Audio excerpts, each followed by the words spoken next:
Click, click. Hello.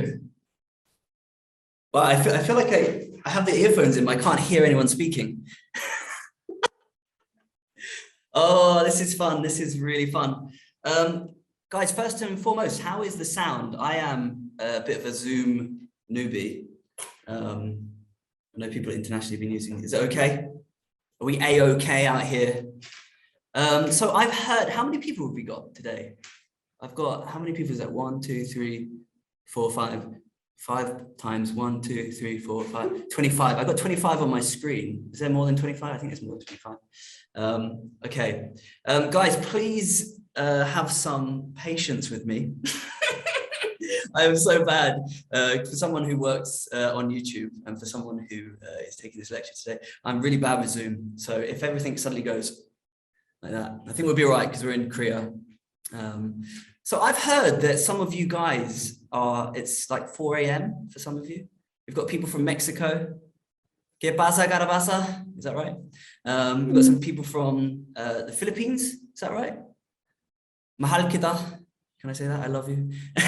We've got some people from all over the world. Have we got anyone from Indonesia? Saya suka Indonesia. Sakit. Oh, Turkey. Salam alaikum? No, that's not right. That's not right, is it? Uruguay, Mexico, Peru. Yes. This is really cool. This is international. Amazing. Dubai, Ecuador. Cool. Wow. So what time are you guys on? Because it's 11 o'clock here. I've heard some of you guys are in early 5 a.m., 9 a.m. That's real commitment. 6 a.m. in Dubai. Gosh. Okay. So we're literally all around the world today for this lecture. I'm so excited to be here. Right, let's start with a quick introduction. My name is Joel Bennett. I'm from London. Do any of you know who I am? Or am I, is this the first time you've seen me? I do YouTube, 4 a.m. in Spain. Nice. Of course. DanandJoel. 그럼요. Okay. Yeah, so for those who don't know, I'm from London, born and raised in the UK. And I moved to Korea almost 4 years ago to start a YouTube channel with my best mate called Daniel, or AKA Dan. And we run a YouTube channel, DanandJoel. For those of you who don't know me, well, actually, I'm going to tell you a bit about me, things that you probably don't know, even if you do know. Actually, let's start off first. What do we do? First off, what do? We make YouTube content. We love Korea. We love living here. Before we came here, we always had it in kind of the back of our mind. We would love to start a YouTube channel where we explore Korea a little bit more deeply. We want to explore the texture. We want to get in there. I watched DanandJoel since 2 years ago. Yeah, woo!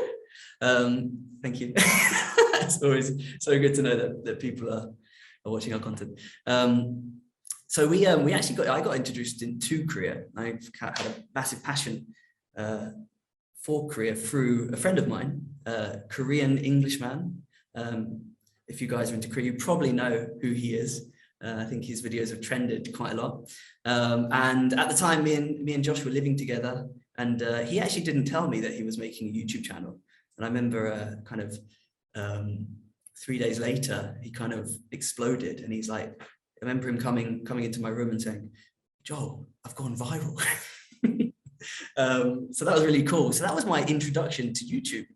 And I was like, wow, this is one of the most phenomenal platforms.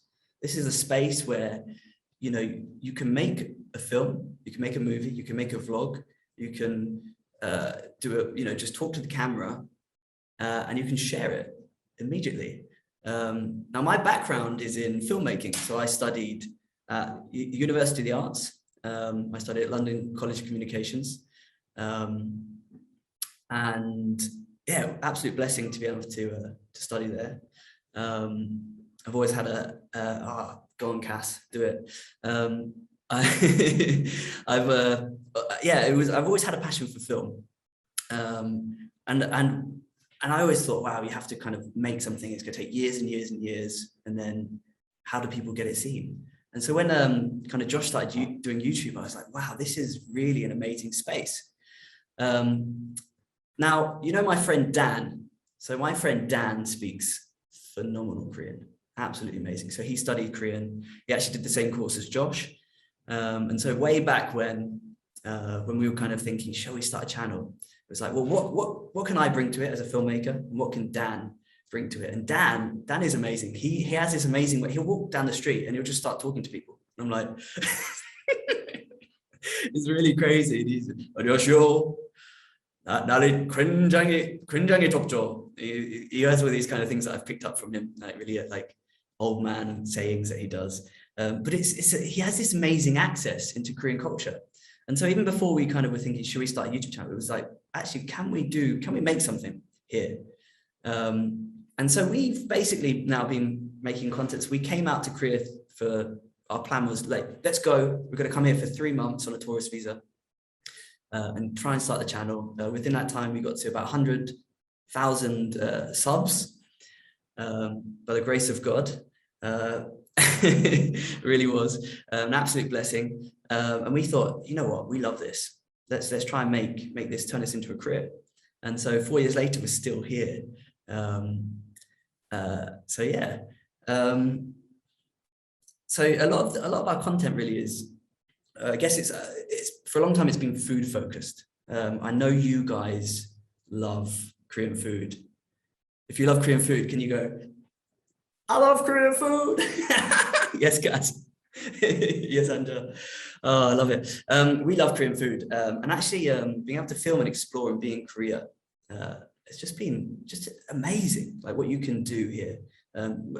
Obviously my comparison is with the UK. But it's to understand, they say to understand the culture, you have to understand the language. But one of the biggest parts of the language in Korea is food. It's like its own language. And so we've just been really making contents, exploring, and through those moments, you know, oh, can we find this little shiktang over here, this little kolmok, this little alleyway, this restaurant? Can we find something that kind of really feels like Korean? So that's been our kind of emphasis. And I had a really fun time. Some of you sent your videos for review. We're going to be reviewing some of those videos a little bit later on. Ooh.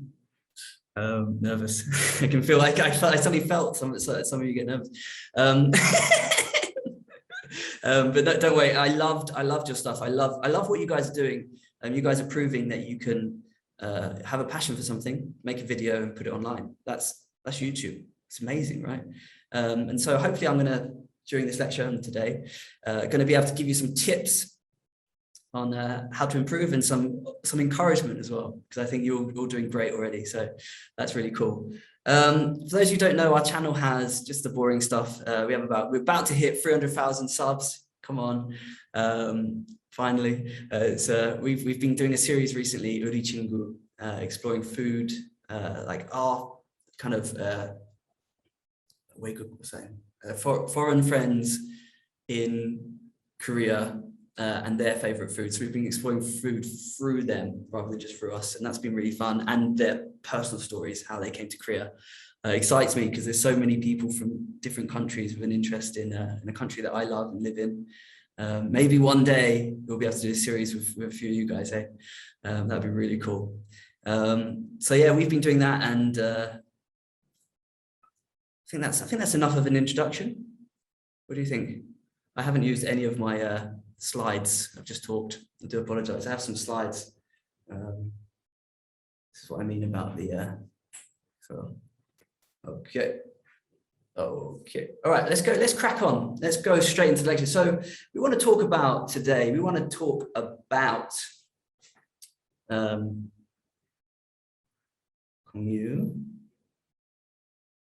got it. Oh, into the mainframe, guys.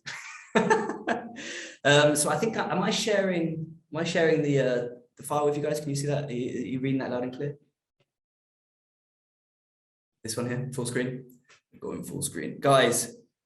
I'm so embarrassed. I'm extremely embarrassed. I'm terrible at the PowerPoint documents. So this is like a Google Drive, type thing. Actually, before we go into this, for those, because I'm guessing there are a few. How do I get out of this? Oh crap! Thanks for your patience, guys. Okay, I'm gonna show you a bit of our content, so then you can get a bit of a feel for where I'm at. Some of you guys probably don't know. So, okay, let's get it. All right, so we're gonna drag you into the other screen. Hey, okay, full screen, and then back into Zoom. Back in there we go. I feel like an old man. Okay, yes. Okay. Right. So this the sound will make come out, I think. Okay. Can you hear me? 한국에 거주하는 우리 외국인 친구들이 가장 좋아하는 한국 음식을 소개합니다.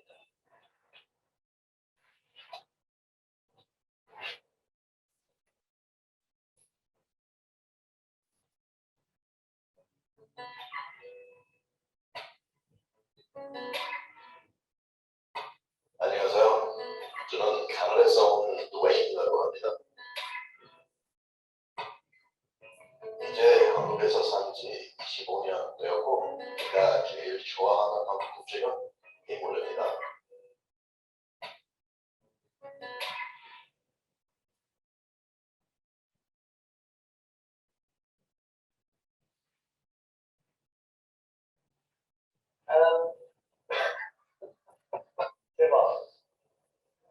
대박이지. When we start, before we eat this, I'll have to say that we are out of season. Yes. So the proper time to eat this would be in January. Okay.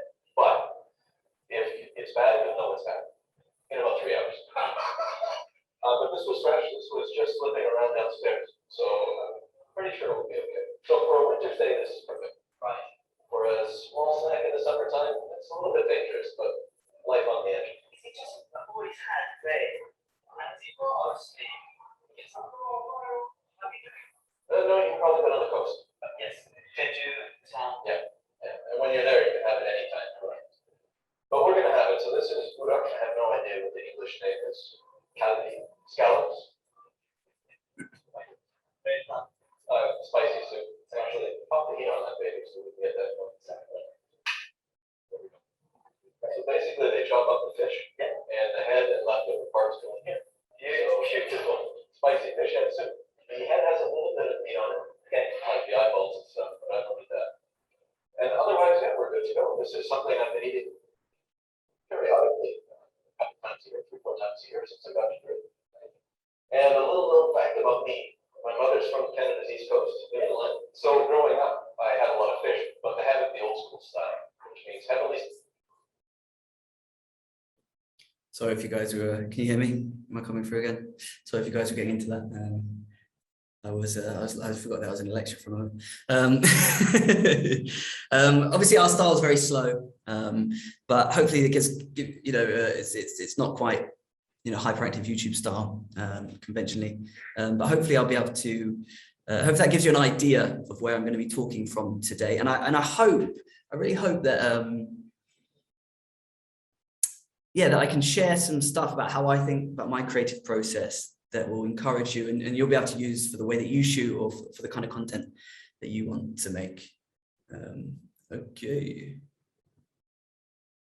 Cool. Right. I'm going to share. I'm getting it now, getting the hang of Zoom. Apparently it's called Zoom. I thought it was called Joom because in Korea they say Joom. So I met a friend in the UK. They were like, should we go on Zoom? And I was like, Zoom? What's Zoom? Oh, Joom. Right. So some of the stuff that I've been asked to talk about today is, kind of managing. How do we manage content? What does that mean? I guess it's, how do you build a channel really? To some extent, what is the creative process? Production. What does production look like? I know some of you are working on your own. Are there any people kind of working as a two? Do you have like me and Dan? We kind of share different roles and. Or most people kind of solo. Let's say like that kind of way of working, I admire that. I really admire people who kind of can do YouTube on their own. I think it's very difficult in terms of getting content out and being able to kind of have confidence. I struggle with confidence a lot. I'm like the most confident person in a moment, but when I start thinking about stuff, I'm like, oh, no one really cares about my voice. No one really cares about my creativity. Don't worry, we're all in the same boat. But working with Dan for me it's been amazing because we can encourage each other, we can support each other, and we just add different things. So working in a team is really good. If you're working on your own, I admire that, and keep going. It's kind of what I want to say. You're doing really well. But also, if you can work with someone else, I think it's also really helpful and sustainable. If you're thinking, right, business-wise, we want to turn this into a business at some point. So yeah, that's just a bit of a tangent there. What does it look like to upload regularly? You know, keeping the algorithm happy. Keeping the algorithm happy. YouTube. The algorithm, lovely. You know, this. I'll get into that in a minute. Communication. How do we communicate well with the fans? So this is kind of the first thing we're going to start talking about. We're going to go into a bit of the production stuff and aesthetic, how to shoot, and I've got some great questions from some of you guys soon. We'll get onto that soon. Okay. So just something I want to talk about, and I think a lot of people kind of can often fail at this hurdle. Pre-production. Pre-production. Simply put, idea, research, organizing. I'm dyslexic. I don't like organizing. I like thinking on the spot. I like a moment. I don't like the past. I don't like the future. Now we do it. Let's do it. Like, I have an idea. So many times me and Dan kind of, we unfortunately work like this, because I'll say, right, let's shoot this. Let's get in the car, drive to Busan. We're going to shoot this, documentary. And Dan's like, well, hey, Joel, chill out, man. We got to like, well, sometimes it's the other way around. And I'm like, okay, this is how it feels. Pre-production is so important. Like, what do we, what's our idea? We'll get into that in a moment, but what is our idea? Have we researched it? What's the best option? Where are we going to, a lot of you guys, you do cooking videos. Where are you going to get the ingredients? What are the barriers? How can I overcome those barriers? What might happen as we go and shoot? What might happen as we go? And we'll talk about some of the barriers for production in a moment. And so we can call it idea, research, organizing, pre-production, and then shooting, the actual production and editing, and then obviously uploading.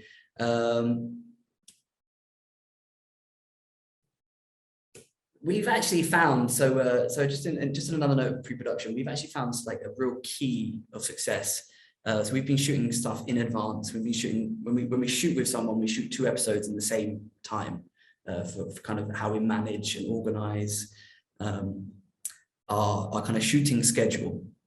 And so we've kind of been meeting up with our foreign friends, and we go for food with them. We've got that one set up. We've already pre-organized what we're going to do and what we're going to talk about. And then we'll take them for coffee and just ask them a question and share their story. And we got into a phase, especially through the coronavirus, where it's been extremely difficult to upload regularly, where we were kind of doing week by week. And we were literally like exporting videos an hour before, people are expecting the video to be up.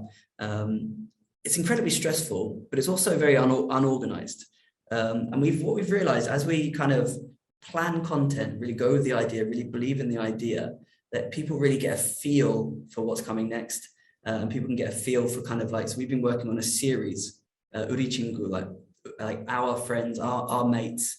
And people are really expectant now. And so we shoot kind of 5, and we try and get, before the series comes out, we try and get 5 completely edited, shot, like prepared, edited, shot before they come out. So even if that means we take a week off, we'd rather spend that week rather than it kind of feeling rushed. And I think like people can feel that. That's kind of what I've observed, at least. Beg, borrow, steal, make it happen. What are the barriers and how do we get over them? We kind of talked about that a little bit. Beg, borrow, and steal kind of relates to how do we make this work? How do we make this work? How do we make it work? This is a phrase actually I heard someone at university talk about, one of our lecturers, and you know, just make it happen. You know, if you've got an idea, you can make it happen. And a lot of that's in pre-production, because a lot of us, I'm getting confused with my notes. I'll probably say it a little bit later on, but when we're creative, we can often, oh, we've got this amazing idea, and then 2 minutes later, it's like, oh, it's the worst idea ever. You know, you've got to wrestle with that process. But then what are the, if you're anything like me, what are the barriers that you face? Maybe you feel like, I don't have the right equipment. Or is that, do you have a friend who has a camera? Can I just take that for a moment? Can I learn? You know, is it, you know, things like lectures today, it's like how, you know, making sure you kind of get there, as it were. Cool. And I've written telling a story. I think telling a story through production and what we do is really important. Even if it's as basic as, your title is the intro, making kimchi jjigae, right? Making kimchi stew. Even if it's as simple as that, that could be your intro, right? And then you're straight in and you're making it, and then you've got your end, so beginning, middle, end. Today I'm going to make kimchi jjigae. Here's making kimchi jjigae. Here's the kimchi jjigae. And I think you've got the freedom to kind of be non-linear with that. So a lot of people will kind of give like a montage of what's to come. You know, I saw a few of you did that, some outtakes and stuff. But kind of, this is the finished thing. This is your preparate. This is what we're gonna have at the end of the video. So that stuff all helps. Okay, everything starts with idea, passion, interest. What is your idea? So a lot of you guys, obviously, as I know, from watching some of your videos, not all of them, because I think there's about 50 people here, but I think there was about 10 or 20 that I was kind of skipping through watching yesterday. Love it, love it. Passion, interest. I'm guessing you guys are into food, and Korean food, and Korean culture.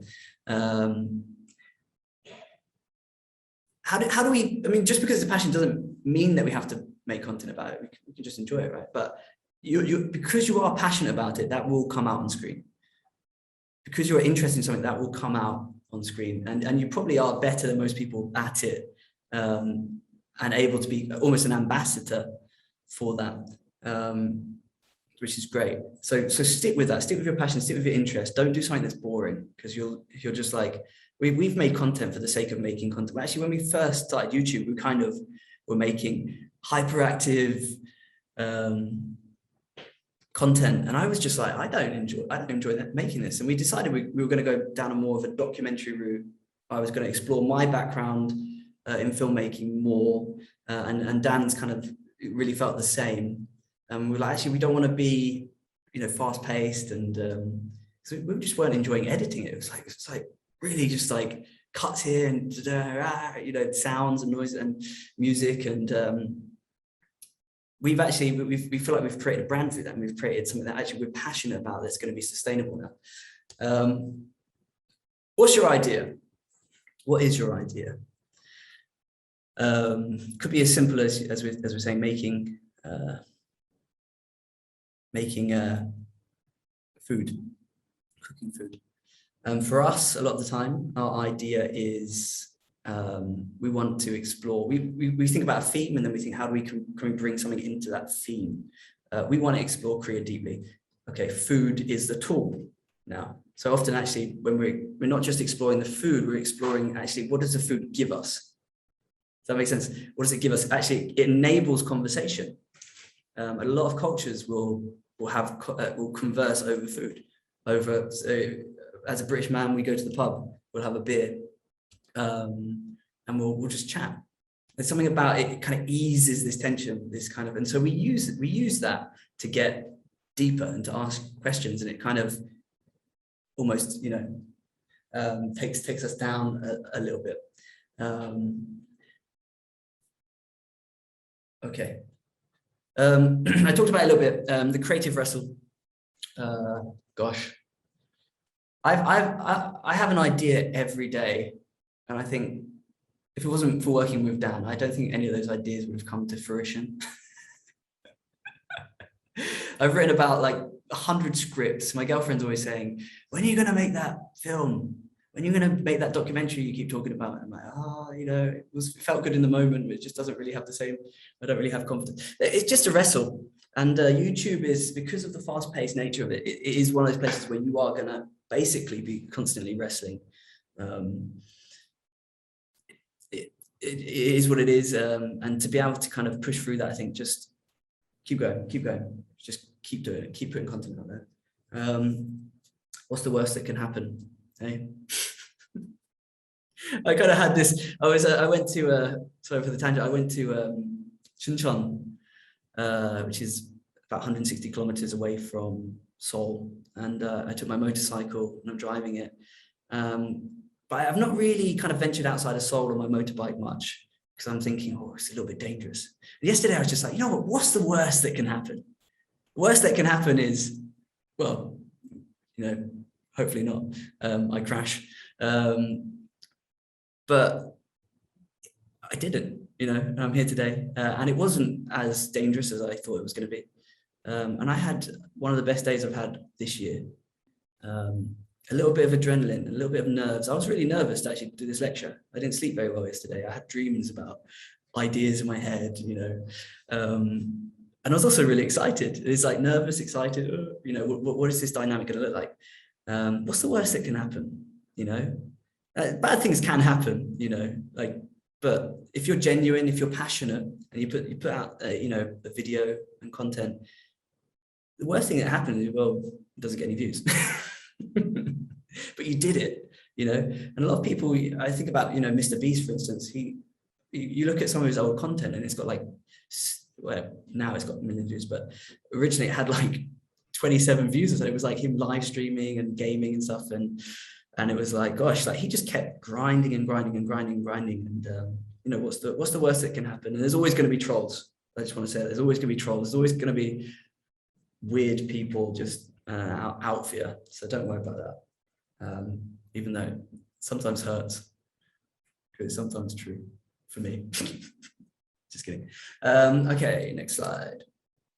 Okay, I really want to get onto the food stuff a little bit, but okay, I've talked about that. So these are just kind of two of the. How do I go back? I assumed, I just did this assumption that if I click on the left, it'll go back, but it didn't. Is it that one? Yes, arrows. I get a shout out for the arrows on the keyboard. Yeah, so we did collaboration. Collaborations are really important.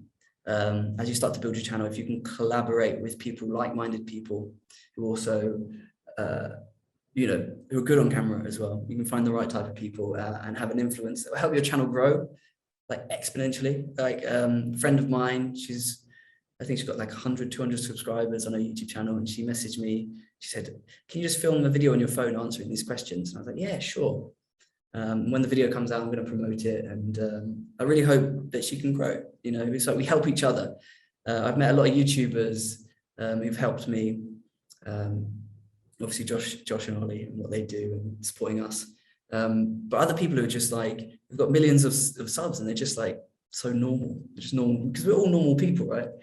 So let's help each other. I mean, some of you out there probably have quite big subscribers anyway, probably maybe even bigger than us. So just keep helping each other, collaborating. People love that and it will help you grow. So Sam has helped us grow, basically. It was one of our ideas, and he's also just amazing to film with. He's obviously a friend of ours. He messaged me this morning. So this is his favorite food, muruhe. We won't watch it. I think we're running out of time. And this is him talking about life. The episode we did after the post-meal coffee. Okay, I'm gonna I keep trying to keep it brief. Sorry if I'm talking too much. If anything kind of you want me to talk about more or less, then we can do that. I hope it's not too sporadic. We upload twice a week. So this has been great. So when we first started, we were uploading twice a week and the algorithm was kind of in our favor. And then we just, it was too much. Man, we were exhausted that first 3 months. Oh, man, I was like, I was just, yeah, it was hard. It was a real graft. And then just trying to keep, you know, we actually, before we started the YouTube channel, we had 4 videos in advance, maybe more.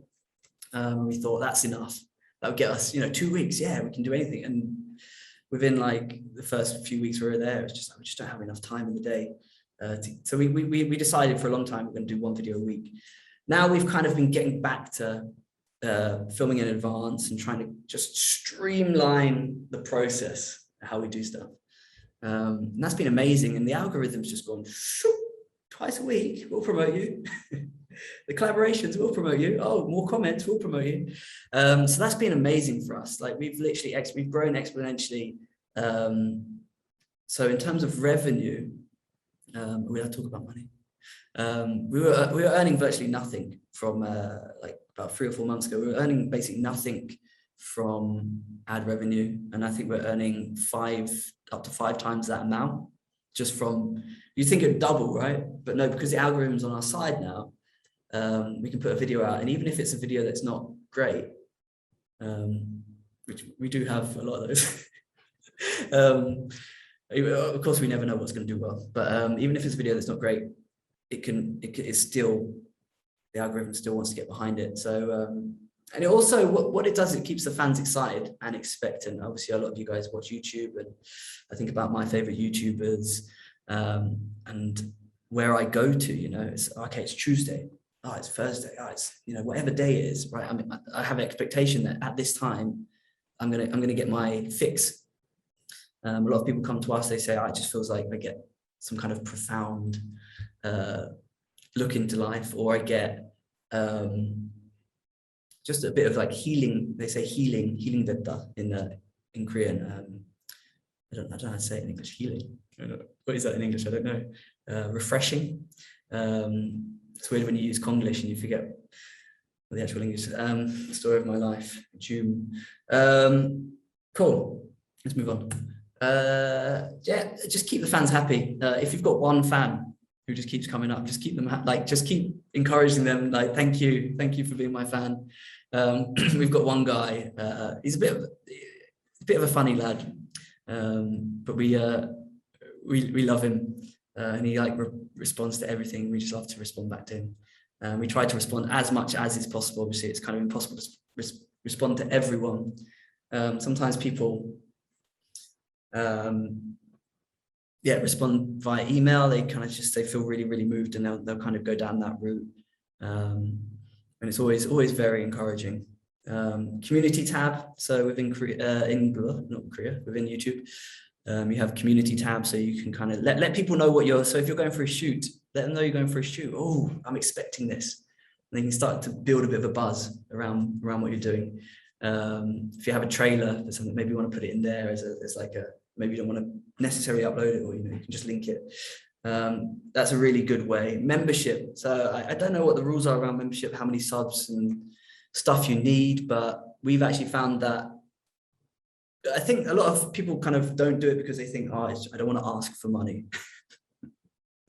But what we found is that people want to support you. So when they're your fans, they will want to support you.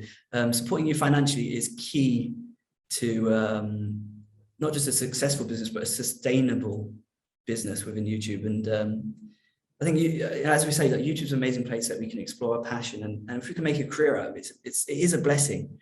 And we don't want to obviously burden people with that responsibility financially, but there's a lot of people out there that will want to support you, and it's just a way of doing that. So we've actually found that we've come closer with our fans. We've actually felt more moved because it's actually brought us more relationally closer to them. Oh, questions via survey. I'm just going to ask my 팀장님, how are we doing for time? Are we okay for time? I'm going to move on to like a new kind of section, as it were. I think we're good. Okay, we're going to have a break at some time? Oh yeah, we will have 10-minute break. Okay, we'll have a 10-minute at 12 o'clock. So I was just working out the time. It's up to you. Like, Okay. you can take it like whatever, maybe like the 11:50 or so after doing the questions. Cool. So guys, if you feel like we need a break at any time, let's crack through these questions, because I'm worried about time. I'm worried I'm talking too much. I hope this is good for you guys. I hope you're enjoying this information. I hope you're okay with my accent. with my accent because I'm from London, mate, you know what I mean? I don't think I've spoken this much English in a long time, so I speak English every day. I don't know what I'm talking about. So yeah, right, we'll crack on. If you need a break, just let me know. Feel free, you know, you guys are at home anyway, you can go use the toilet anytime. Okay, so these are your questions. Thank you, Sonia. Thank you, Sonia. These are your questions via the survey that I think some of you guys were asked. Some of the questions, so these are questions that I was given. How to film. Oh, this is I love this. How to film food contents. How to plan out the food content. How to edit the food contents. Ways to scout the right locations. Choosing what to eat. So some of these are kind of put into one question because it's kind of, as I explain it, I'll explain that. So let's start with how to plan out food contents, decide what to eat, and find the right location. Sorry. I got a bit excited. Okay, deciding what to shoot and why. Well, I guess that depends, right? It depends on you. What do you like? For us, it's we found a place. Oftentimes, you know, it's we found a place that we like, and we want to make a film about it. We found a food that we like, and we just think, oh, we want to make a video about it. So that's us, you know, and you know what, you know, a lot of people kind of do like this kind of spicy challenge. Maybe you want to, you know, might help, you know, if something's trending. I mean, that was years ago. If something's trending, maybe you want to try it. Maybe your fans will be curious. You know, did you do what was the one, the coffee ice cream one? I can't remember what it's called. And then the you know, like the buldak bokkeumyeon, you know, these kind of stuff. Give it a go. You know, it might help you grow, because when stuff's trending, that'll help you grow. It'll help the algorithm, because people are searching for it, and then it's more likely that you will get suggested. We don't often go down that route at all, because we're very pretentious. No, because we are, because I guess it doesn't necessarily fit with our style. But that's just, it's a good way to grow, essentially. Endless opportunities for food, restaurants, and markets in Korea. I don't know if any of you are in Korea, but there is endless opportunity. You're in Korea, Sofia. Yeah. Wait. What? I shouldn't ask where you live. Korea. Are you in Seoul? No, I can't hear you. You're Right now I'm Pohang. I still can't hear you. Maybe write it. You can write it in maybe the chat. It might come up. Can you hear me? Yeah, you're still muted. I can't hear. I'm still muted. Wish to go there soon. You're not in Korea. Okay, cool. Is that right? Okay. I'm in Pohang right now. You want to go to Korea? She said Pohang. Oh, Pohang. Yeah. Ah, mulhue. Have you tried the mulhue in Pohang? No, still now I haven't tried Do it. it if you haven't. I think it's really famous, but I think so. Is it mulhue? Mulhue, Pohang. Yeah. But yeah, Pohang. Lots of fish. Very good. Yeah. I love Pohang. What were we talking about? Okay, yeah. So endless opportunities. I literally walk. We kind of, when we first moved here, we were like, let's explore like Uri Dongne, like our neighborhood, our area. And we let's just choose a place and go to it and see what happens. Not very kind of pre-produced, but very, actually this is our kind of series idea, as it were. So many opportunities for foods, restaurants, markets in Korea. Oh, so many. So we oftentimes, especially through this series, the Chingu series we've been doing, we've been trying to find very specific restaurants. Not necessarily the best of the best, you know, like Batib, but you know, the more hidden types of places. And we kind of, I'll use Kakao Maps, you know, Google, Naver. If you can search in Korean, it's helpful if you're in Korea. But yeah, just, you know, kind of just searching different restaurants and try and find an area, or try and find, there's often in Korea as well, there's a lot of places where, so in Kongdong, there's like a place where it's like a like an alleyway of like a street of like Chokba, or like a street of like Chon, and these kind of places. So we can go explore those places, and you know that it's just going to be amazing. So yeah, that's kind of how we search really. Watching different YouTube videos, see where other people have been. We don't necessarily want to go to those same places, but it might help us kind of think about what's available. And I guess knowing what's available kind of helps your interest and stuff. And I know for a lot of you guys, you're probably not able to come to Korea, especially during the virus and stuff like that. And that might not even be what you want to do.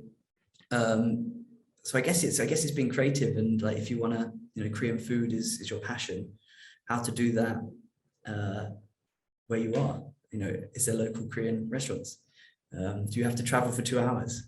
Maybe make that part of your journey, make that part of your story. What ingredients can you replace with certain things? Actually, I saw a few of you kind of my take on certain things, and so that was really cool. Another thing is making a reservation versus just turning up. Like in Korea, we can just turn up. But we often call in advance because our setup is big. I'm going to talk about how we shoot a bit later on, but our setup's quite big. In the UK, you'd probably have to always do it in advance, and they'd always be a little bit, what are you doing here? But a lot of you, I think you shoot kind of, if you shoot kind of one camera or vlog style, I think you're generally okay. But we make reservations and just say, look, we're part of the YouTube channel. People are so kind to let us do that. Another thing, just as a consideration, if you're going to a restaurant to shoot, or even if you're at home, and I think this is one of the biggest issues with production of kind of filming food contents, is sound. YouTube hates it if you've got music in the background. I mean, the audience hates it as well. It's hard to hear. If you have a good quality mic, you can sometimes get around that. I just always go up to the Sajang, the manager, and just say, can you turn your music off? It's really rude, but especially if we try and go, in Korea, it's very like, okay, 12 to 1, 12 to 2. And so we always try and film between 2 and 4. Like no one's at the restaurants in those times because everyone's working. So try and find that kind of time, and people generally be up for helping you out, and they understand you're filming. So sometimes you can just ask, can you just turn it off? So yeah, you know, or kind of, I guess a creative way around that, you can film and then do a voiceover. Cool. Okay, how to film food contents. Ooh, do you want to see Chokbal Kolomok? I won't show you this video. Should I show you the video? I won't show you the video. You can check out our content later. I'll try and explain it. But how to film food contents? Good question. Good question. So I guess just things that, first and foremost, what are we shooting on? Your options are kind of digital SLR, mirrorless camera kind of thing, phone, GoPro. Knowing kind of your aesthetic, knowing your style, and knowing how you shoot is really, really helpful. And what your kind of technical barriers are, because there's an option for everything. So even if you're shooting with a phone, there's options to make stuff look nice. And I've seen some videos where people shooting phone. I'm like, how? That was on a phone. I had a cheap camera when I bought my first ever camera. Didn't have much money, and people were like asking me. It was when the Canon 5D, first blew up, and I had this Canon 550D, which is like a small mirrorless camera with a really cheap lens, and I worked out how to use it to the max of what it could do. And people would say, "Wow, that looks like even crisper than the good camera." And I was like, "Oh, thank you." But it was actually, I was using certain techniques that actually, it doesn't matter. Obviously, depending on what lens you have, you pay a lot of money for a good lens, right? But it doesn't really matter as long as you've got, an idea of how to work around those things. Does that make sense? So the first thing I've got here is depth of field. So if you have got an SLR, if you have just like a stock lens, so obviously it's usually a zoom lens. If you zoom all the way out, actually, I think I've got a photo here of what depth of field is. Depth of field basically is, you know, how do I explain this? So if you look here, 70 mm, 135 millimeter, and 200 millimeter. So this is all length. If you don't know about lenses, I don't want to go into it too much because it might be too much information. But this is basically, if you look at the 200 millimeter photo here, this is what depth of field is. A good expression of depth of field. That camera, the old school camera, is in focus, and everything else is like blur. Now in the 70 mm, you can kind of tell that what's happening in the background. There's this kind of high-rise building, grass, and then this one is kind of a lot more focused on the camera. So we can do that with our food shots. So if you've got a lens that you can kind of like zoom in and just come right back, and you can use that as an option of really kind of bringing, like, blur out the background. It's like food. It's like the food is there. So that's an option. Anyway, good lighting. Good lighting will help a lot. I saw some of your videos, and some of you are kind of filming in quite dark spaces sometimes. And obviously not everything we can control. Good lighting will help a lot. Another thing is close up, medium, wide shots. So close up, medium, wide. I want to see up, like, show me the food. Show me it. I want to see it. I want to see it as the plate, you know. If you're filming, I want to see the plate. I want to see, but I want to see the little texture on the pan. I want to see that little bit of kimchi kind of bubbling. I want to see those bubbles like this. I want to see that. How close can we get in? How can we zoom in? A lot of times, like your, phones, it's kind of an old phone, but you'll have two cameras. And so often I'll, if for whatever reason, I've gone out of focus.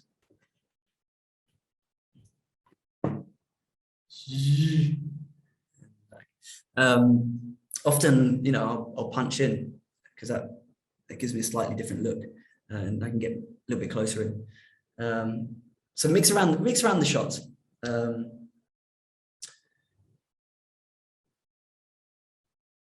Give it a little bit of movement. Give it a tiny bit of movement. So if you're filming on your phone, like, imagine this is the food here. I just want to see a small pan like that, pan or a tilt, from coming in and then over, and then holding the shot, just holding, or even just a completely static shot on a tripod. I got like a phone tripod from Dizon for like $3. And it will change the way that your footage looks. You've got, you guys probably all know this, but these little things, these things are kind of just subtle movement. And you can also do this in post. So if you've got a wide shot, you can kind of punch in a little bit in post-production, in the edit, just give it, if you keyframe, if any of you guys use Adobe Premiere, you can keyframe. Actually, we did that in the video I showed you with Dwayne, the Canadian guy, having the seafood. It was a static shot, and I kind of punched in a little bit. You don't lose that much quality, and no one's really ever going to tell. And I just kind of went like this with a keyframe, very subtly, but it was kind of gives this feel that there's something happening. You don't really register it, but it's just like, oh, it's this nice little aesthetic. For some of you, that might mean, making the food twice, which is a nightmare. But it might mean, because if you're, hi guys, we're doing, if you're kind of talking at the same time, there's a lot going on. So putting that as cutaways will really, really help. Putting that as cutaways. So it's like I'm talking, or if you're doing a voiceover, or whatever that looks like, however you make content. But cutaways will help, really bring food to life. But filming food is hard. I'm just going to be honest with you. Sometimes I go into these kitchens, I don't know if I'm allowed to most of the time, but I just walk in. It's like, and they're like, hey, put on. People don't really mind. Just go in and just start filming them, and I get really intimate. I'm like, right, I'm in your space, and I'm gonna let you know I'm here, but kind of observationally, because that's my style. But it's hard because sometimes you miss a moment, or you know, whatever that might look like.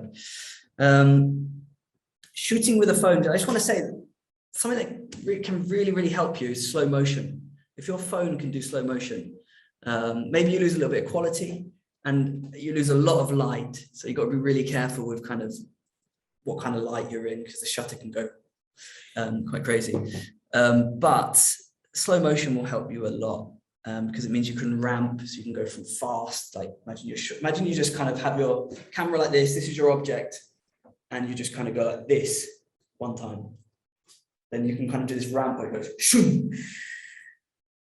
You know, I've seen a lot of people on Instagram and YouTube doing that, and just searching, I think, you know, use YouTube as a source, like filming beautiful food with a phone, you know, there you go. So you've got lots of options there. All depends on how you want to grow and how you want to develop your channel and what you're shooting on. And that's my opinion. So I hope that's helpful. Depth filled, how to edit. We've talked a little bit about that. Color grading, using different kind of effects. I try and do it very minimally. I try and do everything in camera because I feel like I have the most control. I stabilize in post. So there's an effect you can use, warp stabilizer within Premiere. So anyone who uses Premiere here, I don't want to talk too much about you. Okay, cool. I don't want to talk too much about stuff too in detail if you guys are, well, you know, I don't want to make it feel like it's a barrier, because there's so many good editing tools, even editing on your phone stuff these days. But yeah, color grading, bring some life into, let it pop, a little bit of saturation.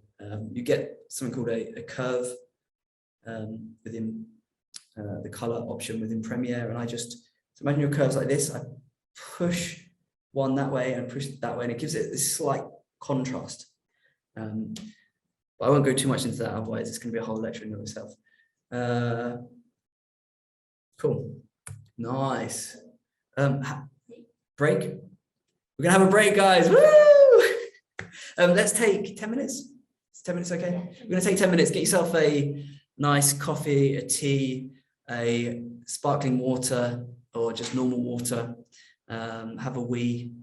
Have a quick poo.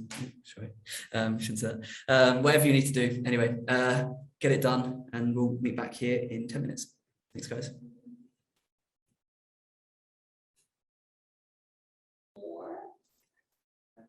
Oh, okay.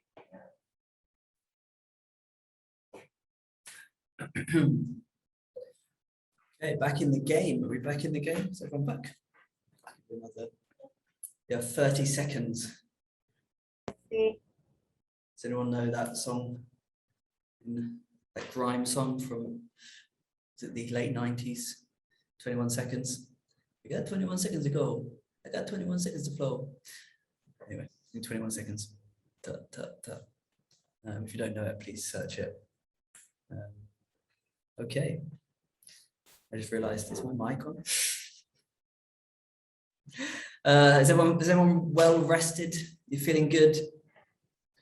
Okay, let's push on. Okay, I'm just going to share my screen with you again. So I want to talk very briefly about how we shoot content. Now, it may not be how you want to shoot content. It may not be how you shoot content. It may not be how you are able to shoot content.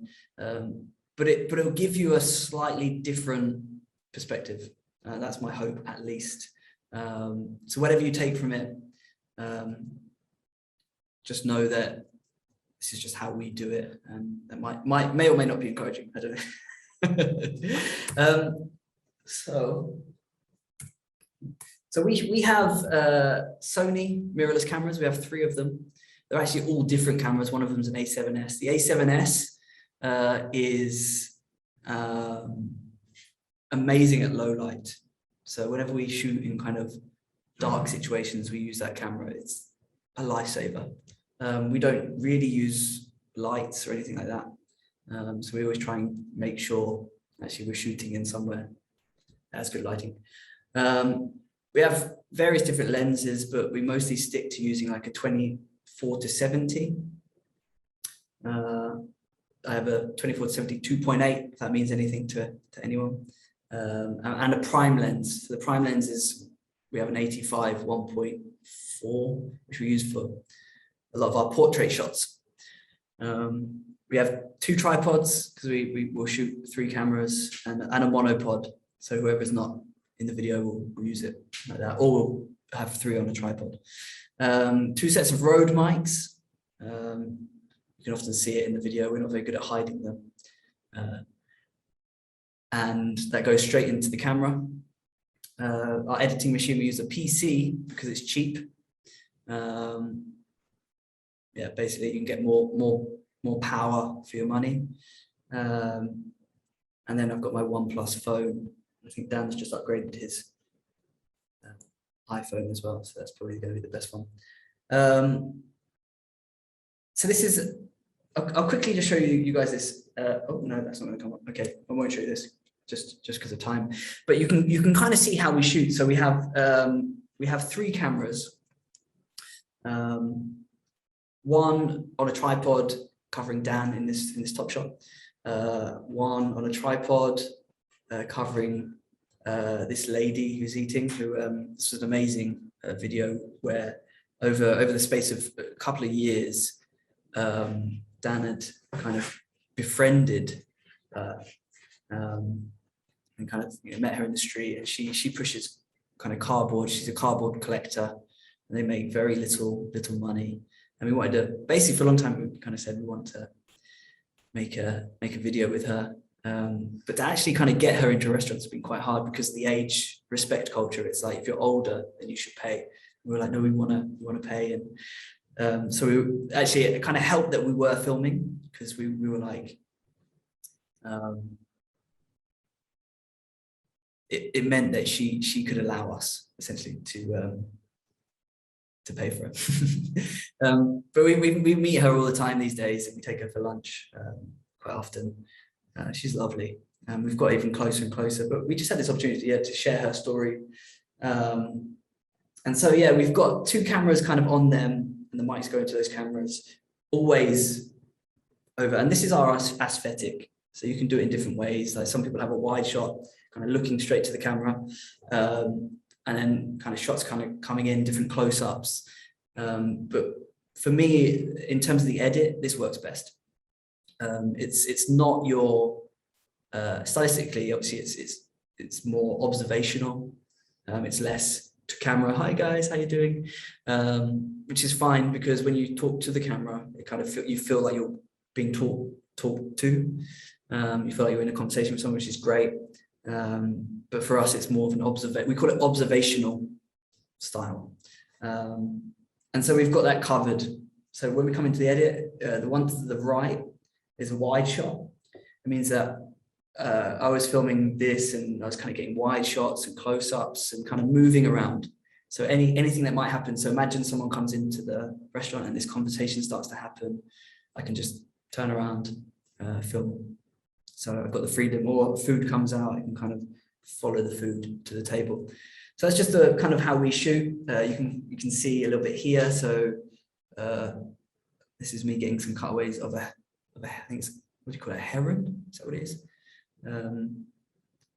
In getting my feet wet into water, really getting involved. And then the right-hand side is a shoot we did with Fabian. So on the right-hand side, there'll be 2 cameras, kind of one here, kind of over the, over the head, and then to the face. And then this is kind of how I'll shoot, just to cover that. A big reason why we do that is it's our way of telling a story. And I think people kind of like, what we've kind of observed is people don't feel like they feel like they're observing rather than being told something. And I think people kind of have responded since we've been shooting in that style. Well, I love the aesthetic of it, coming from my background. And yeah, I don't want to talk too much about this because I really want to get on to the next section, but I just want to say one thing about cutaways, and I think this can help us in every scenario. Like cutaways, they build the bigger picture. so often, even though we've got 3 cameras at once, we still use a lot of cutaways. So we like to tell people what's the space that you're in. Where are we? You know, what's the location? Maybe you want an exterior shot, a wide shot of the restaurant, for instance. Just a shot of a sign. I've kind of broken this down into people, things, and place. Are there any interesting people doing things in the environment? Once we filmed a man sharpening knives outside the restaurant we were exploring.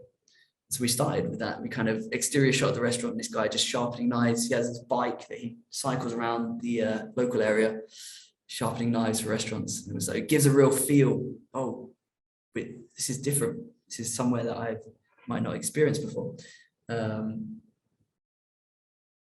People doing things, you know, just as a sense of this is the space. Things, I've just said things. So like, what information is there at the place we're filming? So some of you film in your kitchen. Like, let me see your knife. Let me see your tools. Let me see your the photo of your family. You know, let me know it's your space. Is what I'm saying. I mean, obviously, you understand that, and you don't have to have all that information. But what it can do is a lot of people kind of cut directly. So it's like cut, and it's like what you call a jump cut, which is cool. It's great. It's got its own aesthetic, but to build a bigger picture of something, like letting people in, cutaways it's so key, especially when you're kind of shooting your food stuff. But they'll just help you a lot. They'll just bring so much life, so much information. Because everything we shoot is you know, it's information, isn't it, really? And then the aesthetic of how we choose to present that is up to us, really. Place, the area, location, signpost.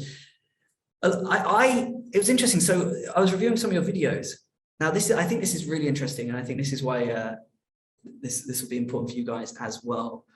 I didn't know, if I can't tell, because a lot of you were speaking English, I couldn't tell what country you were from. So I couldn't tell, you know, you're in your kitchen. I don't know where you are. I don't know what you're dealing with. When you say, so if you want to kind of appeal to an international audience, I mean, for some people it'd be obvious. But for me, it was like, I had to kind of search for the information. I'm going to the about, but it's, you know, is there a way of kind of just representing, you know, I'm this person in this place and this is what I'm doing, you know, it's like, how can we, and it doesn't have to be spoken all the time. It can be shown. You know, if you go to a market, you know, show me the culture of where you're from. Bring that to life. Yeah, so that'll basically help you in the edit, I think, personally. This is our office. Hey, this is our friend Bart from the Netherlands, and it's a little bit not a great photo, but you can kind of see how we work. We sync everything together, and we have our basically choosing our shots as it goes. So this is kind of like the rough cut. Yeah, you can see 2 different shots on the right hand screen. Those are 2 main shots. That's just how our workflow looks sometimes. How we work personally. You can always see a coffee cup. Isn't it? It's funny, whenever there's any editing going on, there's always a coffee cup. Editing process, I mean, I don't think I'll go into this now. Maybe if we can do another one of these things, I can go into this more in depth, unless you guys are really interested, but you probably know most of this stuff anyway. Here's Dan and his son Anu with our friend Sam at Sam's house doing a voiceover. For a long time we did voiceovers in our office, and always in the background it's like just the noise wasn't quite, the mics weren't quite good enough, and you don't always have the options, you know. I mean, like we've used phones before. you can get away with it, but this was really nice. Our friend Sam had his own little podcast set up, so we went around to his house and we did our for our new series, we did our voiceover, and it felt really amazing. So that's just why I should share that picture. Cool. I won't give this example because I really want to move on, start looking at some of you guys' stuff. We doing review first or Q&A first? Review. Review. Okay, should we do some reviews? Yeah. Okay, come out full screen. I have my colleague here who's going to get me into the next bit. Hooray! Okay, so first up we have, is it Riza or is it Riza? Or is that right?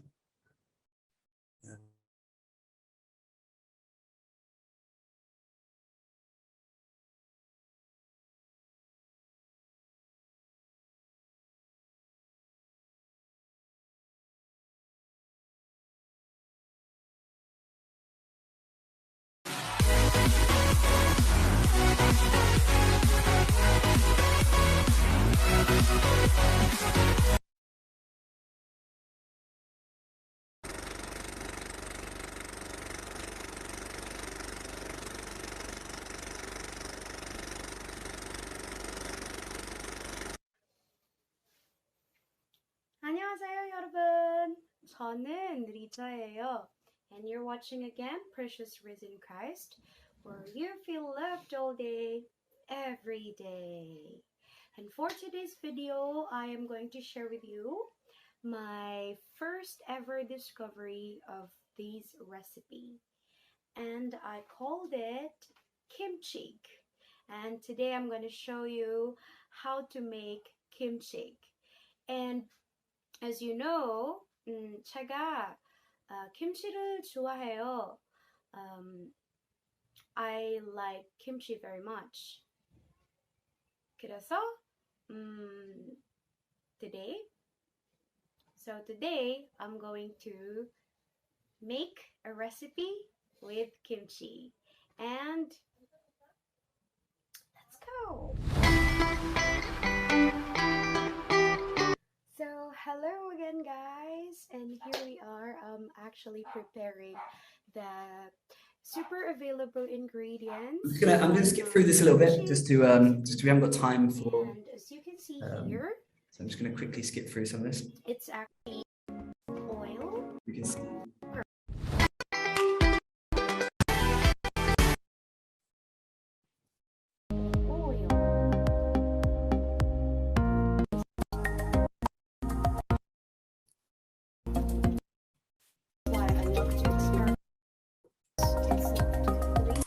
Okay, cool. Right, well, hello. Lovely video. I forgot what I was going to say. You know, do you ever get that? When you're about to say something, you forgot what you were going to say. I love it. Very good Korean. I love the feel, I love the style. What's best? Like, what do you guys want from me as I kind of review this? Because when I watch this, I love your kitchen.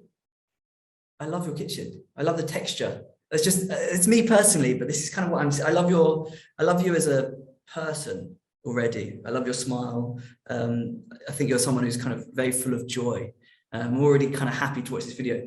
But I also really love your kitchen. I love the salt, the vinegar, the way that's written, the way that you've got kind of things stored. I think that actually your kitchen is quite a special place. It's kind of that's my first takeaway from it. But I can also tell that it's quite a tight space, and you've kind of maybe struggled a little bit to kind of get the wider shots. So I think there's, what you can do, either go very close up on the food, maybe go voiceover, or maybe cut it. This is just me kind of thinking out loud. Maybe cut it all through this shot. So you're telling us kind of what you're doing. Hello, 안녕하세요. Today I'm going to make kimchi 너무 좋아해가지고, I really love kimchi. So today I'm going to make my take on kimchi with this dish that I'm going to make. Okay, first up, I'm doing this, and so like this whole one shot could be you almost looking back at it. So, and then your cutaways are with the close-ups.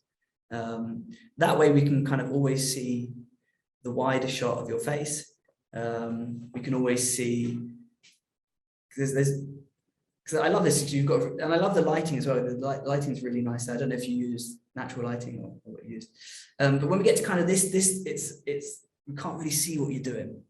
It's a little bit covered, and I really want to see what's going on. This shot as well. It's like, is there a way we can get over the food? Can we get over it? You know, top down. I see you've got like tiles here. Maybe if you can get like something to stick, you can get like a sticky thing. That's right. Is it Gracia? Did I say that right? I love that. Something to stick to the side. I don't know. Or is there a way you can even put it on the top of this cooker? I don't know if that's safe. How can we get in there? How can we get amongst it? Can I say these look lovely? I'm gonna get hungry now. It's coming to lunchtime. But yeah, I love it. And I love your. I think I love your feel. Is what I want to say. I really love your feel. I love your personality. And I think, you know, keep making this kind of content. And if we can get those kind of more close-ups on the food, get a little bit more dialed in, see what you're doing. I think that'll bring it to life a lot. Keep doing it. Great. Let's move on to the next one. Okay, making kimchi jjigae. Hello. Okay. Do I have to do this? Oh, my colleague's gonna. Thank you. Can everyone see? Can everyone hear?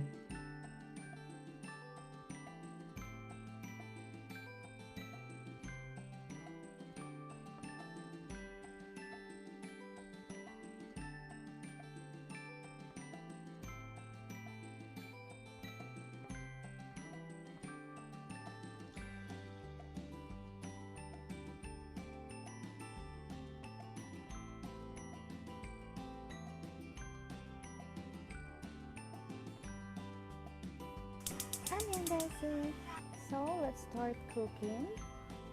First, put sesame oil into a heat pan,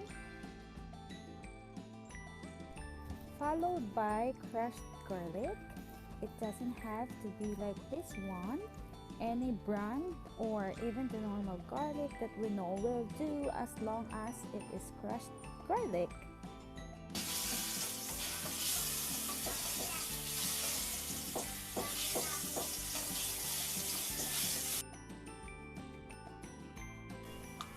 Let's put the pork. You can cut the pork into even smaller pieces if you want. As you're mixing, we're going to put a cover on it and leave it for 10 to 15 minutes until the pork.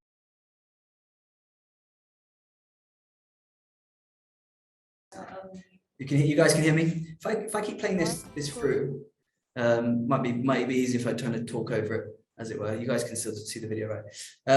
Yeah, I just really love this. I love this video because I can taste it. I love it when you watch something you can taste. It's like, oh, it's tangible. You can really feel it. I love that everything is quite clear. It's quite, you know, beginning, middle, and end. And yeah, it really gets me salivating. And this kimchi jjigae looks absolutely amazing, and it looks really, you know, like something I would get in Korea. I don't know what country you're in or where you're making this, but oh, it looks so good. That's samgyeopsal. Looks amazing. Is it Philippines? I know they have good pork there. But yeah, I just think it's really good, and I love the. Did you make these yourself, or did you kind of get like an online PDF and then put white onion over it and put the things over it? But however it is, it looks great. I think it's cool. You know, it's like really, you know, speaks for itself.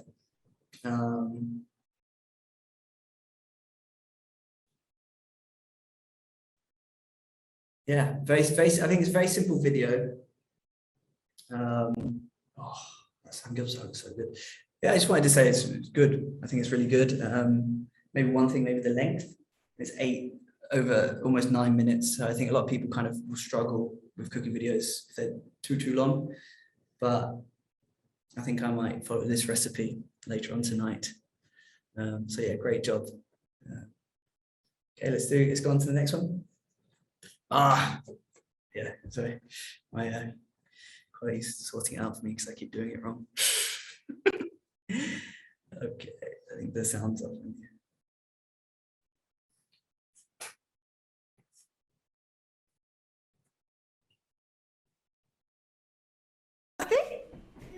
Ah, bueno, no lo pruebes. No, un poco más. ¿Un poco más?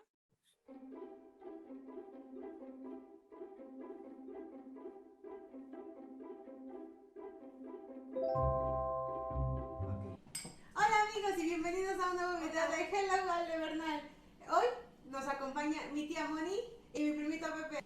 El día de hoy vamos a poner a prueba nuestras habilidades culinarias y nada más y nada menos que con bulgogi. Jamás hemos cocinado comida coreana, mi tía no conoce lo que es la comida coreana, ni mi primo Pepe. Y hoy ellos y yo vamos a prepararlo, así que ¿podemos comenzar con los ingredientes, tía? Ok, son 700 gramos de carne de ternera, que esta vez las vamos a reemplazar con pollo. Ok, media pera. Pepi, sí, no lo cambia. Media pera. Ajá, ok, 2 cucharadas de salsa. Can you hear me okay if I talk over it? Or should I mute it? You can hear me okay? When I was watching the videos back, something I loved about this, and I think it's kind of the talk about kind of collaborations. But just when there's more people, you can see people, and I really bring it to life. And it's impossible to watch a young child not feel happy. I really just love that dynamic of the family, making it together. I really love that dynamic, the family making it together. Yeah, I just think it just adds it's a lot more dynamic.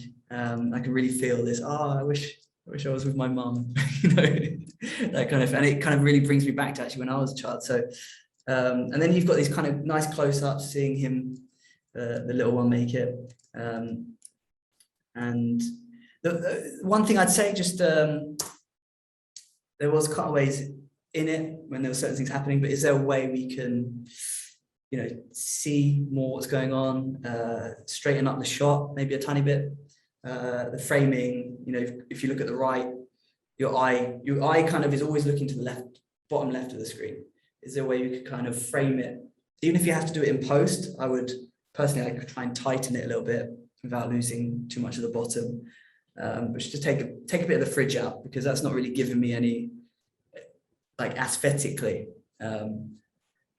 I know it's hard to do sometimes because we can't always see our shots, but it's just something to think about. I think actually later on in this video, we see, this immediately, maybe a little bit low in terms of the shot, but immediately I feel, I'm a lot closer and like I'm more with you. You can tell the difference in the framing. It's a lot more aesthetically pleasing if you compare that with that. So, but great video, love it.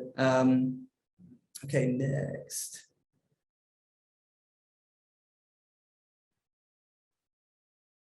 Let's try it.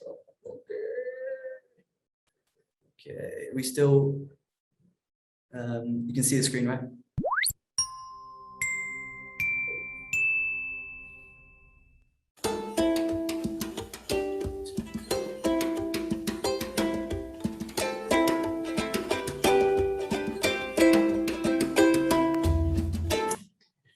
Sorry to stop it.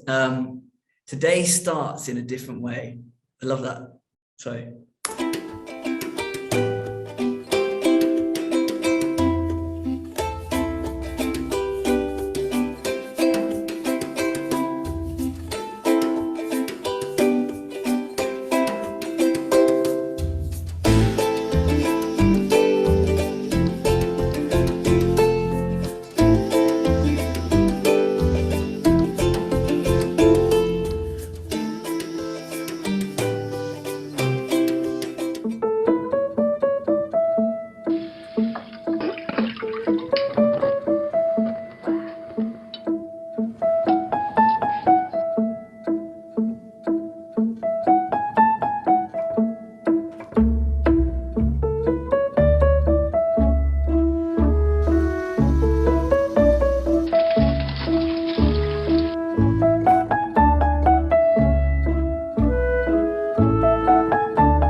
Great. Yeah, I love it. I think with this video, I like the way that narrative builds. There's there's an expectation from the beginning. Today starts a slightly different way. I don't know how most of your days start, but it feels like I'm with you. It feels like I'm kind of, you're there, and yeah, I feel like you're trying something new, and it's like, even though I love that, even though there's these barriers, even though we don't have a lot of access to Korean food where we are, we're going to give it a go and see what happens. And I really liked how it was filmed. Lots of close-ups, and even this bit, like, it's two friends kind of coming together over cooking. There's so much in there. There's so much narrative, and I love that you used the word, the text, to share that. I really like that. And just a very short but kind of very concise video with a lot in it. In terms of kind of, I guess, constructive criticism, I guess they call it, or just creative ideas. I think a lot of people get stuck with music, with a lot of music that's very, how do I say, piano music behind cooking videos, and we don't have a lot of options, right? We don't have a lot of options.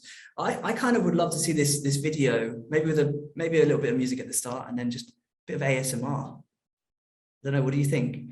I think that'd be really cool. Just like, hear the, because visually I'm seeing it, but I'm not. Obviously the sound is there, but the music's kind of taking away from that for me personally. I want to hear the I want to hear those sounds, and if there's a way that to bring that to life a little bit more, or just bring the music down so it's not so overpowering. It's like, it's kind of that feeling. Hello, would just be one thing I say, but I love how it's shot. I don't know if you did this intentionally, but you've given it the aspect ratio. You've kind of made it kind of widescreen, which is always a way of kind of making it filmic, as it were. Cool. All right, last one. Thank you guys so far. Oh, okay. Kimchi spaghetti with chicken recipe. Channel. So today's video All the way from Pohang. Am I correct? Is that right? will be about a food video. And this food is Korea's national food. It is Korea's very world-renowned traditional food. And I think by this time you have get an idea that what I'm talking about. So yes, I'm talking about kimchi, the most renowned dish or the most renowned food of Korea. So what is kimchi? So kimchi is basically vegetables which has been seasoned and fermented by salt water, and it is a long-term storageable dish. So you can store kimchi. If you store it in a very cool temperature, you can literally keep it for a very long time. Kimchi can be made by various types of vegetables, but in Korea, I'm just going to skip on a little bit for two reasons. I felt like when I watched this video, I felt like it was two videos. Personally, it's a kimchi. I'm gonna kimchi spaghetti with chicken recipe. Oh, okay. But then there's an explanation about kimchi, an explanation about kind of love it, great, really good, and I love watching you on screen. So watchable. Really enjoyed that. But I think it's two videos personally. It was kind of how that was my first, because we kind of about 3 minutes in, 4 minutes in, and now we're cooking. Cool, let's watch a bit of this cooking. 2 tablespoons of olive oil, 4 to 5 chopped garlic, 2 to 3 tablespoons butter, 100 grams of kimchi, and cheese of your choice.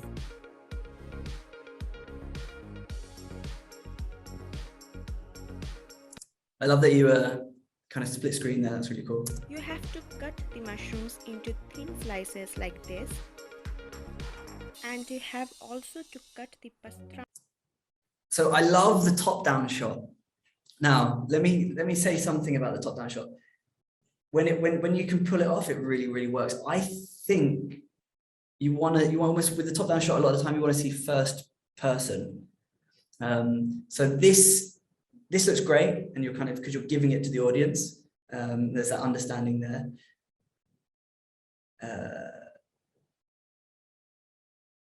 Where is it? It's the first few shots. This one here. This one kind of to the eye looks a little bit, it needs to be flipped 180. Does that make sense? It needs to be flipped 180. So it's like I'm cooking with you, you know, as you. But because the tilt is in such a way as, yeah, it kind of feels like you can just see the diagonal lines and everything. So I think it would feel a lot more natural, flip it 180. Because obviously you've got shots where you do that, I think maybe not. And they look a lot more natural. Yeah, good shots on the food though, love it. Really well done. And then yeah, you can't go wrong with kimchi spaghetti. Oh yeah, there it is. So I'm just for time's sake, I'm kind of scrolling through because I want us to have enough time for how was it? Was it good? It's like creamy, It's amazing. buttery, savory, salty, spicy. I just loved this one. Amazing, absolutely amazing. I'm just gonna take this off. I love it, and I love your feel.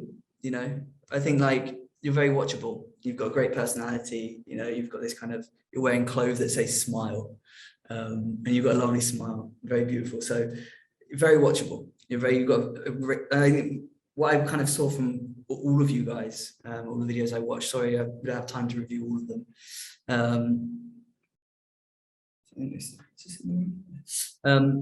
You just have great personalities, and I think putting a camera on someone who's got great personality is always watchable. So just keep doing what you're doing, and I was really impressed. Right, let's get into a bit of Q&A. Just aware that time's kind of running away. I want to give you guys time. Maybe I've not spoke about that one thing that you were curious about. Is there anything I can help you with? Yeah, open it up for Q&A. What's the best way to do it? Like to raise hand. Okay. There's a raise hand. So if you have a question, can you raise your hand? As a raise hand, is it a raise hand button there. button Yeah. or emoji? Not emoji, button, right? You don't go. Panyom. Yeah, the emoji for raise hand. If you oh, Nancy. Hi. Nancy. Oh, okay. So should we go for? So should we go for Sonia first? Let's do Nancy first. Oh, Nancy. Okay, Nancy first. Okay. Okay. So I would like to ask if, like, in your case, like you are doing YouTube like as a full-time job, because You can repeat for me. because I think maybe, can you hear me? I think no. You cannot hear. I can't hear. Can you hear? Yeah. Okay, you're gonna have to repeat for me if that's okay. You Oh, can hear? I'll just take this one. Look at this, guys. There's so many earphones going on. Oh, I can hear myself. Can you hear me now? Myself talking, and it's like an echo. Yeah, go, Nancy. Okay. I would like to ask if like you are doing like YouTube as a full-time stuff, because I think in my case, like I know like there is this thing about like upload like at least like once or 2 times per week, but in my case I'm a student. It's like, no, it's not like I'm doing this for money or like I'm doing this like I have time to do this. I'm doing like really for fun, and like what kind of advice can you give like for people like me that maybe we are not like too much on this, like really if I don't study, like I don't get money, right? So so for me it's like, it's not that like I can like just ignore my studies and edit without any benefit, right? So I think sorry, I just have to take this out. So I think, yeah, I mean, YouTube can be a career. It doesn't have to be, and for most people it's not, right? Is it going to be a career for me for the rest of my life? Probably not. It's not very sustainable. You've got to do it because you love it, you know, or because you enjoy it. And I think it's like anything, you know. What's the point in doing a job that you hate? So even, I don't know what you're studying at the moment, but I'd suggest to prioritize that, because that's probably, you know, in the long term more lucrative, and getting a degree will probably help you in the long term. But if it's something you don't believe in, you know, and like if you're young, like when I was young, I never could have seen, I didn't even know Korea existed, you know, before I went to university. So, you know, you never know what's around the corner. You never know what might happen. So, and I've got a lot of friends who've studied and not even gone into the fields that they studied in, but it could turn into a career. And in terms of, you know, if you want to be successful, if you want to do well, having a good niche, but also having a good concept, and building on that, and then uploading regularly and building a fan base. It's a lot of work. It's not easy. I have to admit, I've had a helping hand, so it's not like I've started from the bottom. You know, kind of was springboarded from my friend's channel. But I guess that would be my reply. I hope does that explain? Is that all right? Do it because you love it, you know. And if something comes out of it, that's great, right? And maybe you can do it part-time, or whatever that might look like.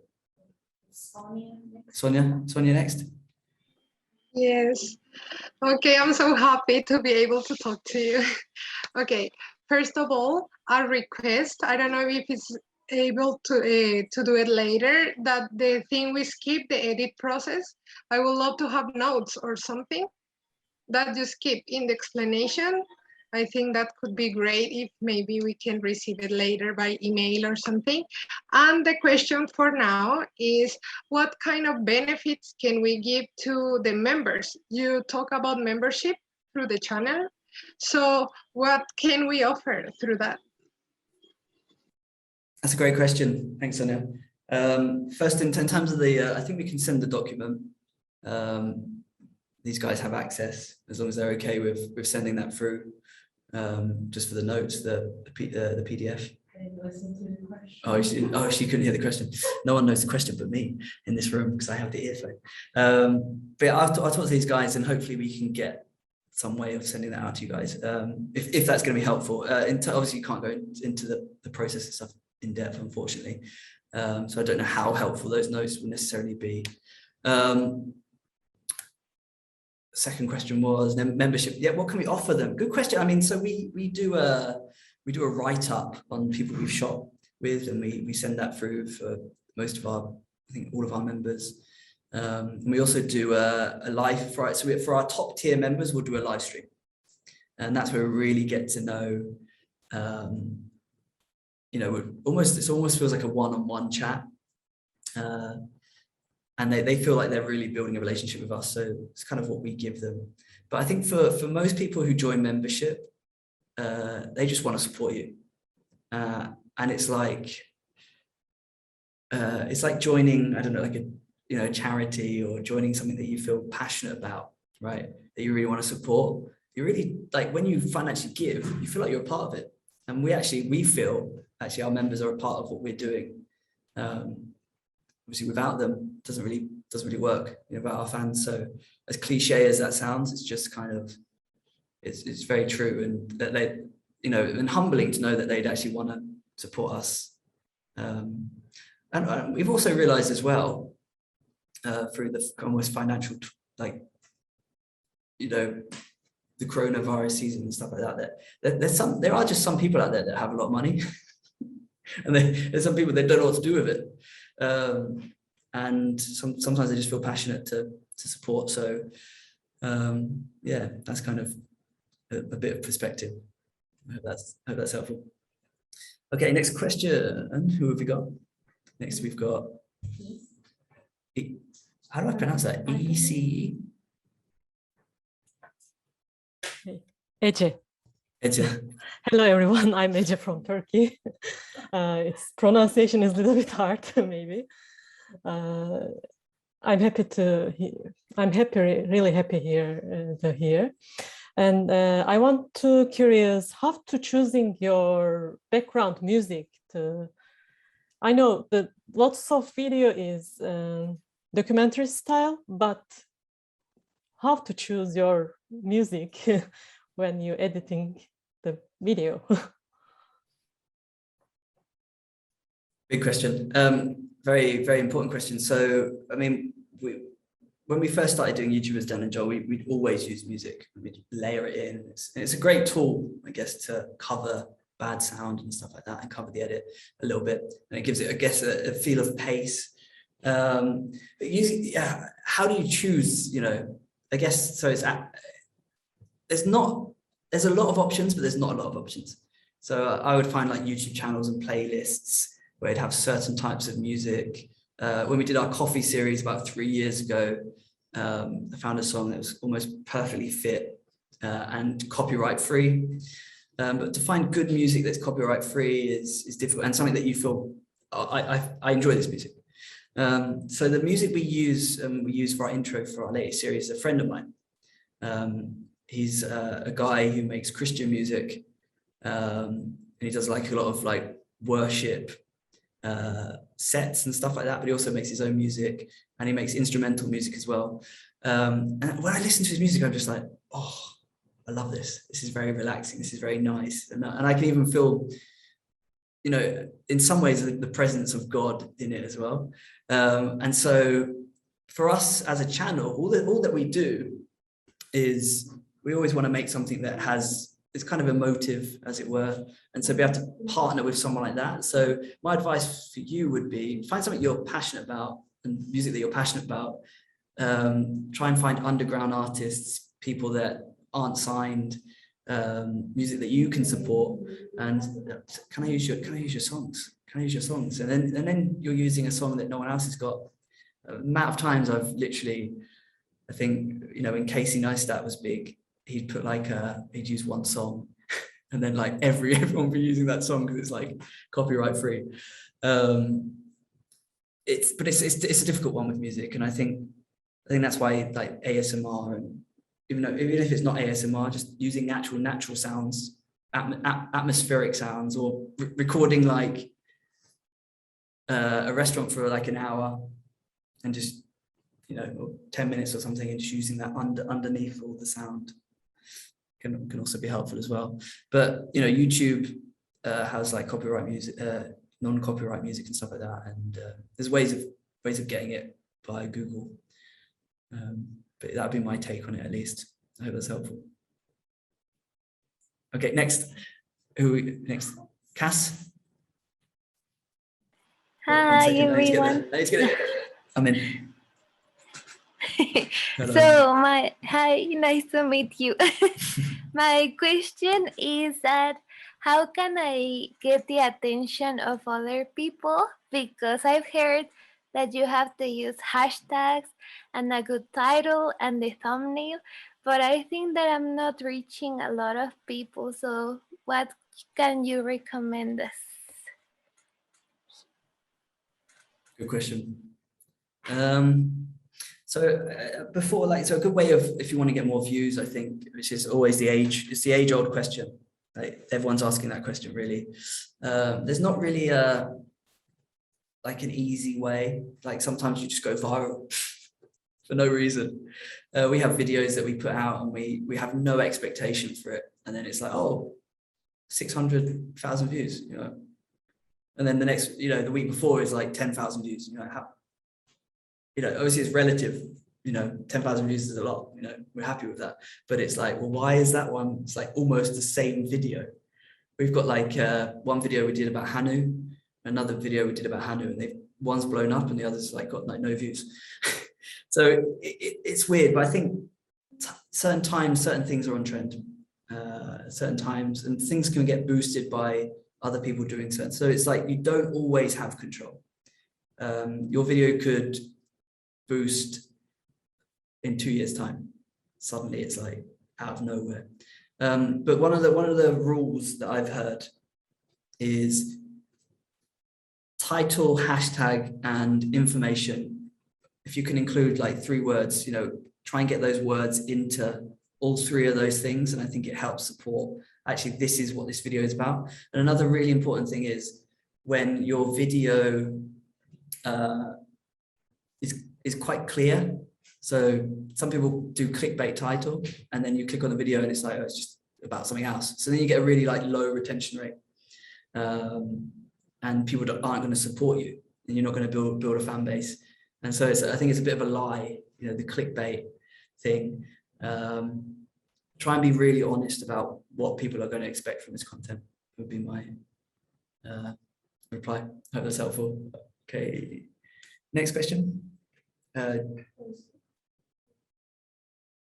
So who next? Oh, is it just in order? In order. Okay. George, is it? Did I say that right? Oh, I didn't, did I? Jorge. Okay.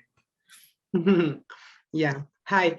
My question is about, like, in your case, you have a really good relationship with people. I can like see that in your social media. But I wanted to ask you, how did you get there? Because I'm like starting with this in like YouTube, and I think that people don't really care about me right now. So I don't really have the opportunity to talk about my life in my content videos. They are just like expecting like what the title says, but they don't really care about me. And I wanted an advice on how to get there. It's a big question. I mean, like, the nature of YouTube is very, very competitive. And we all, like, I did that, was the my something Briggs personality test. I'm an ENFP, it's like, oh, I know who I am. Then you realize there's hundreds and thousands of other ENFPs who do YouTube and are watchable and have better personalities. There's always someone better, and so it's difficult, it's competitive. And I think the most important thing that you can do is just be honest about who you are. And I think that's where you really build, like, for a long time, like when I was on Korean Englishman, I come out on that channel, I was trying to just show that side of me. I avoided actually that I'm, this other side of me, this other side of my personality that actually I connect with more so, for instance. And I get stereotyped as, and I come to Korea and they'd be like, oh, I'm sorry. They'd be like, yeah, do the laugh. And I'm like, oh, yeah, I like it, but I'm more than a laugh. I'm more than a guy who eats spicy food and then pours milk over my head. And I think that's it. It's like being vulnerable with people in a helpful way. You don't want to just, but just being like, yeah, I'm human. And I think people really respond to that personally. And I think, what are you interested in? What are you passionate about? Show me who you are, because everyone in this, even if there's people like you, I think it's this weird dynamic with humanity. Sorry to be like anthropological. I think there's this interesting dynamic with people that I've observed. We're all the same and we're all different. There's like these two kind of there is only one, I'm going to say your name wrong, Jorge Antonio Martin. There is only one of you, and there will only ever be one of you in this life. So be you, do you. Show me what you're about. And maybe that's similar to certain people, but your life is completely uniquely yours. And you have your choices. So I'm excited to see some of your content moving forward. So keep doing it. Thank you. Gabby. Hi. Hello everyone, I'm Gabby from Mexico. So my question is a little bit different, but I want to know what you think about this. So how can we work when we have no motivation? Like in this specific situation, we don't have some sort of motivation, or we're like feeling down, or we have jobs and responsibilities besides. And I want to know what you think about this. Good question. Just to clarify, your question is, how do we get motivated? How do we motivate ourselves when there's so many barriers out there, really? Is that kind of, I don't know. Working on your, like I said before, working on your own is really difficult. I can only talk personally. I guess there's things that you can do. Kind of think about the stuff that inspires you and try not to believe the lies, because we're always, if you're someone like me, you're always hearing negative things. I learned this, like, you know, being with my girlfriend for 2 years now, and she says something nice to me and I'm like, whoa, that hurt. She's like, it's a nice thing. Why do you take it negatively? Oh, okay. I just assumed that it would be negative. You know, sometimes we just hear these lies, you know. I kind of know that about myself. And when you're doing YouTube and when you're kind of out there, you're vulnerable. But then in terms of motivation, it's like, there are just a lot of barriers. And I think if you know, everything's a victory. Everything's like an opportunity to be thankful, I think. I think, you know, we can, you know, put a video out there. It doesn't get views, you know, it's just, well, I put a video out there. That's amazing. Like, really is. That should motivate you. And don't see it as a career. Don't see it as a job.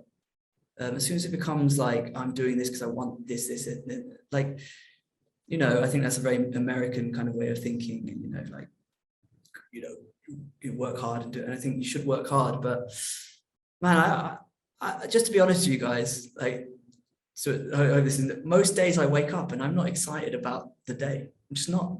Almost every day. I just don't want to, you know, I go through phases, months sometimes, where I don't really want to get out of bed. I don't want to go make content. I don't want to say anything. I don't want to talk to people. What do? Sometimes you push through, and sometimes you say, actually, I need a break. How do you get motivated? I mean, for me, it's like, just on a really, really personal level, like, I believe in Jesus and I believe he's saved me, and just overwhelmingly, like, I'm in love with God and I know that he's got good for me.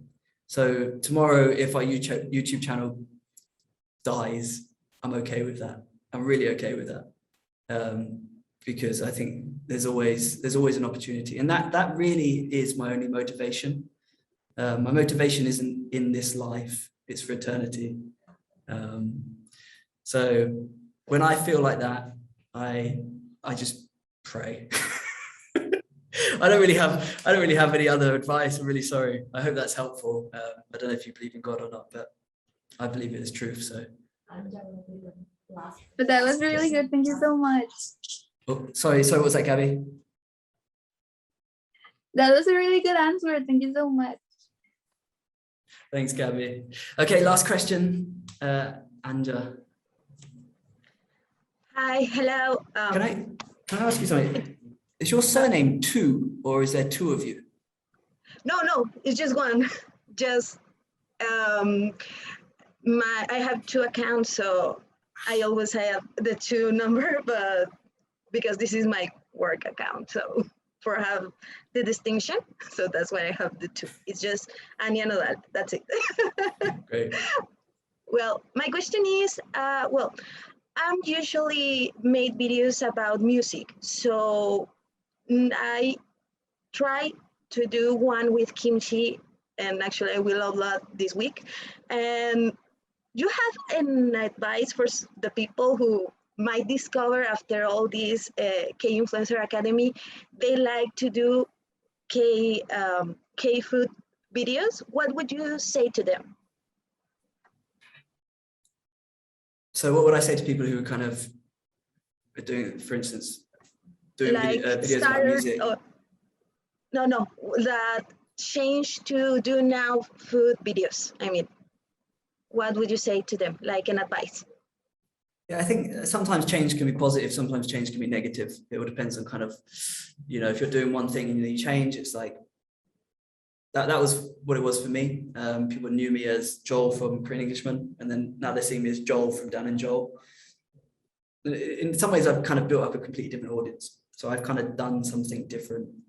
But then it's also cool to, you know, have I think there's a phrase, more than one string to your bow. Basically means like, you know, to be able to do one thing and to be able to do another thing is good. And I think whatever you do, focus. Like I think concept is king. Concept. So, you know, I think about, because of my friends Josh and Ollie, their concept is Josh and Ollie, jolly, fun. Really simple concept. Or Korean Englishman, a Korean Englishman.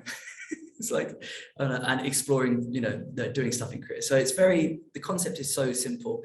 With me and Dan, I guess it's Dan and Joel and our relationship and our friendships, and for us as a, you know, channel about that. But conceptually, it's like, you've got to really, your concept's really got to come out. So, you know, and if you want to have fun with it, you know, play that bass guitar, you've got bass guitar in the background. Can you maybe you could make a song, like playing the bass and then doing some singing and then with some cooking stuff. I don't know, just thinking out loud. Then throw some kimchi in, you know, make a little, just a beat, you know, with a kimchi. I don't know. Just thinking out loud, really. Fuse it together, you know. If something's trending, how are you doing it differently and being true to what your concept is, and not just, you know, right, I'm not doing that anymore, it didn't work, or, you know. So I think this is that kind of creativity is really what makes us stand out. I hope that, did I explain that? Is that okay? Cool. So we will wrap up and then go photo. Okay, guys, thank you so much. We've gone 3 minutes over time. Thank you for your patience with me. Thank you for your questions, and thank you for your videos. So excited. Hopefully I can see your work and what you're doing on YouTube in the future. Thank you for listening to me. Yeah, I really enjoyed this. I really enjoyed this. We're going to do a group photo, as is the Korean way. Hold your pose for 30 seconds. 30 seconds. 3 seconds. Okay, so everyone has to go. So you're saying everyone has to go upside down? Just kidding. Then we'll take 2 photos. Okay, we're going to take 2 photos. Everyone needs to hold their pose. So I give you guys, just shake it out and then get your pose. I'm going to hold it for 3 seconds, okay? Think about what you're going to do. I don't know what I'm going to do. Maybe this one? This one, I don't know. Okay. Heart. 1, 2, 3. 1, 2, 3. Again. Okay. And then another pose. Okay, another pose. And I'll do 1, 2, 3. Okay. Okay, that worked. You got it? Real good. Okay. Thank you so much, guys. Have an amazing start to your day, end to your day, whatever time zone you're in. Thank you for listening. I hope that's helpful. Hopefully we can do this again sometime. I feel really blessed to be able to share. Hopefully it was helpful. Anyway, I love you guys. Have a great day. See you later.